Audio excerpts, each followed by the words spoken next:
히브리서 4장 14절부터 16절까지 말씀을 우리 한 목소리로 읽겠습니다. 시작. 그러므로 우리에게 큰 대제사장이 계시니 승천하신 이 곧 하나님의 아들 예수시라. 우리가 믿는 도리를 굳게 잡을지어다. 우리에게 있는 대제사장은 우리의 연약함을 동정하지 못하실 이가 아니요 모든 일에 우리와 똑같이 시험을 받으신 이로되 죄는 없으시니라. 그러므로 우리는 긍휼하심을 받고 때를 따라 돕는 은혜를 얻기 위하여 은혜의 보좌 앞에 담대히 나갈 것이니라. 아멘. 네, 오늘 이 말씀을 중심으로 해서 우리 도리를 굳게 잡고라는 제목으로 함께 말씀을 나누겠습니다. 오늘 말씀을 또 보면 우리 지난주에는 말씀이 시작할 때 그러므로라고 시작이 되었다는 거 여러분 기억하시죠? 오늘 14절 말씀도 그러므로라고 시작을 하고 있습니다. 그러므로 결론을 또 이야기해 주는 거죠. 13절까지 내용을 잠깐 정리를 해보자면 지난주에는 듣는 자가, 복음을 들었던 자가 그 복음과 믿음과 삶을 결부시키지 아니하면 유익하지 못한 것이고, 하나님은 우리를 다 아셔서, 하나님의 말씀은 우리를 다 아셔서 우리의 생각과 뜻을 판단하셔서 우리가 나중에 만물이 벌거벗은 것 같이 하나님 앞에서 다 벌거벗을 것이다 라고, 드러날 것이다 라고 말씀을 하셨습니다. 그리고 오늘 14절에서 다시 그러므로 라는 단어로 이제까지의 말씀을 한 번 더 히브리서 기자가 정리를 하고 있어요. 이 히브리서는 사실 우리 성경에 기록이 되어 있지만 많은 히브리서 학자들이 뭐라고 이야기하냐면 히브리서를 기록한 저자, 히브리서를 기록한 기자는 아마도 목회자였을 것이다 라고 이야기를 합니다. 그래서 히브리서 1장부터 13장까지의 모든 내용이 한편의 설교라고 이야기를 해요. 설교 형식으로 지금 이 히브리서를 기록했다고 이야기합니다. 그러니까 설교에서는 이것저것 예화도 들고, 구약의 어떤 예화도 들고, 권면도 하고, 말씀도 가르치고, 앞에 내용을 그러므로 해서 정리도 하고 이러겠죠.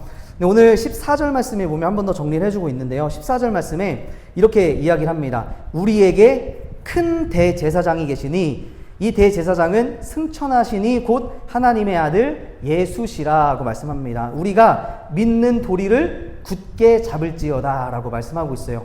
그러니까 그러므로 라는 14절 이후의 말씀을 몇 가지로 정리해 보자면 히브리서 기자는 예수님에 대해서 한 번 더 설명하고 있는데요. 첫 번째는 14절에 큰 대제사장이 예수님이시다. 그리고 두 번째는 승천하신 분이시다. 예수님께서 승천하신 분이시다. 세 번째는 하나님의 아들이시다 라고 설명을 하고 있습니다. 그래서 오늘은 왜 예수님을 이렇게 세 가지 승천하시니 대제사장 하나님의 아들로 히브리서 기자가 설명하고 있는지 우리 잠깐 살펴보고 묵상을 해보려고 하는데요. 여러분, 이 큰 대제사장이라고 할 때 이 대제사장은 구약 성경에 나오는 이스라엘 대표에서 하나님과의 화평을 누릴 수 있도록 제사를 지내는 사람을 대제사장이라고 이야기를 하잖아요. 그러니까 이 큰 대제사장은 아주 위대한 제사장이다라고도 말씀을 할 수 있어요. 이 대제사장은 그리고 통치자, 지도자, 제사장이라는 뜻을 동시에 가지고 있는 말입니다. 그러니까 예수님은 위대하신 제사장이다라고 말씀하실 때 예수님은 위대한 통치자이시고 지도자이시고 또한 대제사장이라고 말씀을 하시는 거죠. 여러분, 구약 성경에 보면 하나님께서 하나님의 사람들에게 기름을 붓는 장면들이 나옵니다.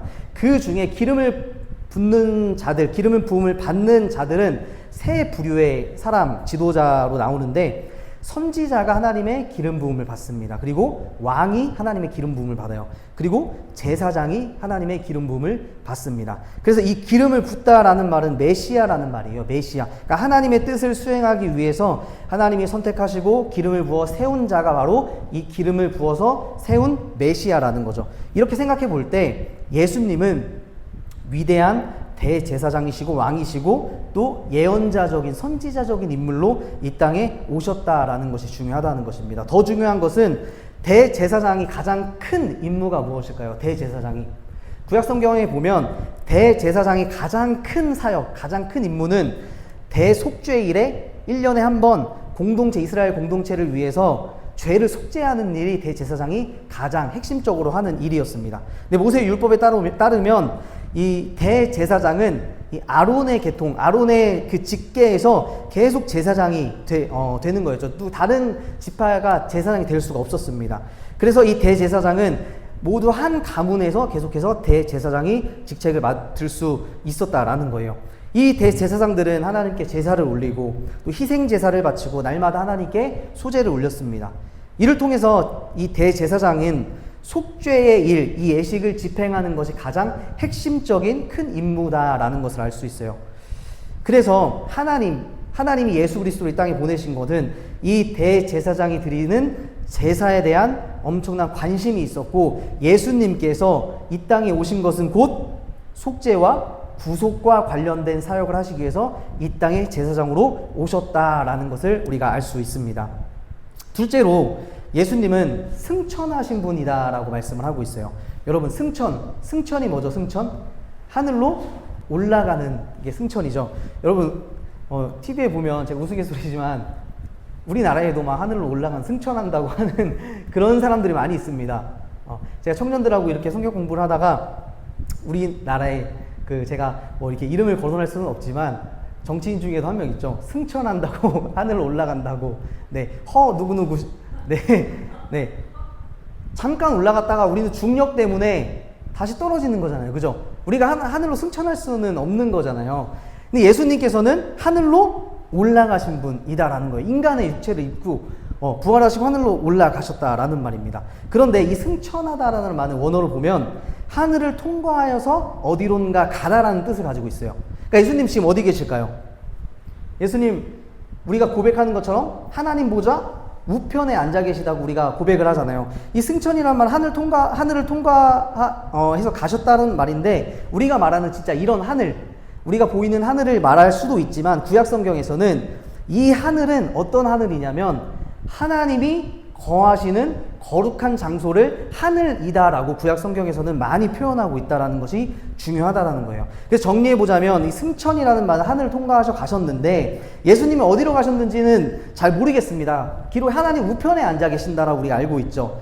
하나님이 거하시는 장소인 하늘로 올라가셨다라고 우리가 볼 수 있다라는 거죠. 우리 사도신경에서 고백하는 것처럼 하늘에 오르시어 전능하신 아버지 하나님 우편에 앉아 계시다가라는 말씀을 통해서도 우리 예수님은 하나님이 계신 영광스러운 우편에 계시다라는 것을 우리가 알 수 있다라는 거예요. 마지막 세 번째로 예수님은 하나님의 아들이다라고 말하고 있습니다. 이 말은 더 설명할 필요가 없겠죠, 여러분. 하나님의 아들이 바로 예수 그리스도라는 것이에요. 이 히브리서 기자는 지금까지 설명한 이 예수님을 막 설명하면서 마지막에 뭐라고 이야기냐면 믿는 도리를 굳게 잡으라라고 말씀을 합니다. 우리 마지막 절 보면 오늘 14절 후반절에 보면 곧 하나님의 아들 예수시라 우리가 믿는 도리를 굳게 잡을지어다 라고 말씀을 하고 있어요. 여기서 말하는 이 굳게 잡다라는 거는 강하게, 견고하게, 튼튼하게 잡다라는 뜻이에요. 이제 꽉 붙들으라는 이야기죠. 그럼 무엇을 강하고 튼튼하고 견고하게 붙잡으라고 말씀하시는 걸까요? 믿는 도리인데, 여러분, 도리라는 건 저는 이제 한자 세대가 아니라서 제가 찾아봤어요. 도리가 뭔가. 근데 제가 일반적으로 사전적인 의미를 찾아보니까 이 도리라는 것은 사람이 어떤 입장에서 마땅히 행하여야 할 바른 길을 뜻하는 말이 바로 도리라고 합니다. 그런데 이 한글 성경에서 도리라고 번역을 했는데 제가 헬라어 성경을 찾아보니까 이 도리라는 것은 성경에서 어떤 의미로 많이 쓰이냐면 고백이라는 단어로 많이 쓰이는 단어예요. 고백. 그리고 증언이라는 단어입니다. 그러니까 고백이라는 말, 이 단어는 보통 구약 성경에서 예물, 하나님께 서원을 드리다라는 말과 동일시되는 단어가 바로 이 고백이고 증언이고 도리라는 말입니다. 신약 성경에서도 제가 이 도리라는 말이 6번 정도 나오는데 찾아봤습니다. 어떤 부분에서 나오냐면 복음을 시인하는 고백, 그러니까 복음을 시인하는 고백하는 고백, 그리고 자유로운 행동이나 공동체 안에서, 이 예배 공동체 안에서 이 제사, 하나님께 올려드리는 제사적인 형태에서 하나님께 고백드리는 것을 도리라고 한다라는 거예요. 도리, 성경에서. 그러니까 정리해보자면 우리가 믿는 도리, 즉 이 고백은 당시 유대인들 그리스도인들의 상황 가운데 이 사람들 갈팡질팡했잖아요. 우리가 계속 하는 것처럼 하나님께 드리는 예배 의식 중에서 거했던 예물이나 고백이나 헌금이나 서원들이나 우리가 하는 예배 형식들 이런 것들 중에 그것들을 굳게 잡으라는 말이에요. 그 예배에 우리가 그 형식에 빠져서 율법주의적으로 살아가라는 것이 아니라 이 갈팡질팡하면서 하나님을 떠나서 유대교로 돌아갈까 하는 그 상황에 빠진 사람들에게 지금 너희가 드리는 예배 형식을 잘 붙잡고 있으면 신앙에 도움이 된다라는 거죠. 그럴 것이 다시 이런 사람들에게 이런 말을 하는 이유가 우리가 계속해서 이야기했던 배경입니다. 유대교로 자꾸 돌아가려고 하니까. 이런 자들에게 큰 제사장이시고 승천하신 하나님의 아들 이 예수님을 굳게 강하게 튼튼히 잡자고 권면하고 있는 것이 오늘 말씀이에요. 그리고 15절 말씀으로 그들에게 용기를 주고 있는데 우리 15절 말씀 우리 함께 읽어보도록 하겠습니다. 15절입니다. 시작. 우리에게 있는 대제사장은 우리의 연약함을 동정하지 못하시리가 아니요 모든 일에 우리와 똑같이 시험을 받으시니로되 죄는 없으시리라. 예수님은 우리의 연약함을 아신다는 거예요. 지금 유대인들 너무 연약하잖아요. 예수님 우리의 연약함을 아시는, 그렇기 때문에 우리는 하나님의 긍휼하심을 받고 때를 따라 하나님 돕는 은혜를 얻기 위하여 은혜의 보좌 앞으로, 예배 앞으로 담대하게 나아갈 것이라고 유대인 성도들에게 이야기를 하는 겁니다. 주님께서 우리의 연약함을 아시고 우리가 똑같이 사셨고 이 세상에서 똑같이 고난받으셨지만 죄가 없으신 이 예수님을 유대인 독자들에게 설명하고 있는 거예요. 근데 히브리서 독자들과 마찬가지로 우리는 바로 이런 예수님을 믿고 있다라는 것을 기억하시길 바랍니다.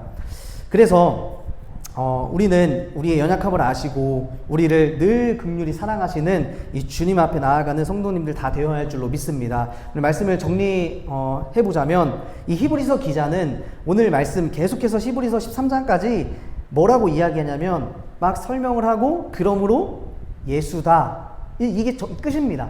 히브리서는 그 얘기를 하는 거예요. 그러므로 모든 것이 예수 그리스도다 라고 이야기를 하고 있는 거예요. 그래서 강조하고 있는 겁니다. 유대인 그리스도인이 굳게 잡아야 할 신앙의 도리, 이것들은 지금 시대의 우리 신앙인들도 굳게 잡아야 할 도리인 줄로 믿습니다. 하나님의 말씀을 읽는 것이 그 도리가 될 수도 있어요. 기도하고 예배하는 생활을 게을리 하지 않아야 하는 것이 바로 그 도리입니다.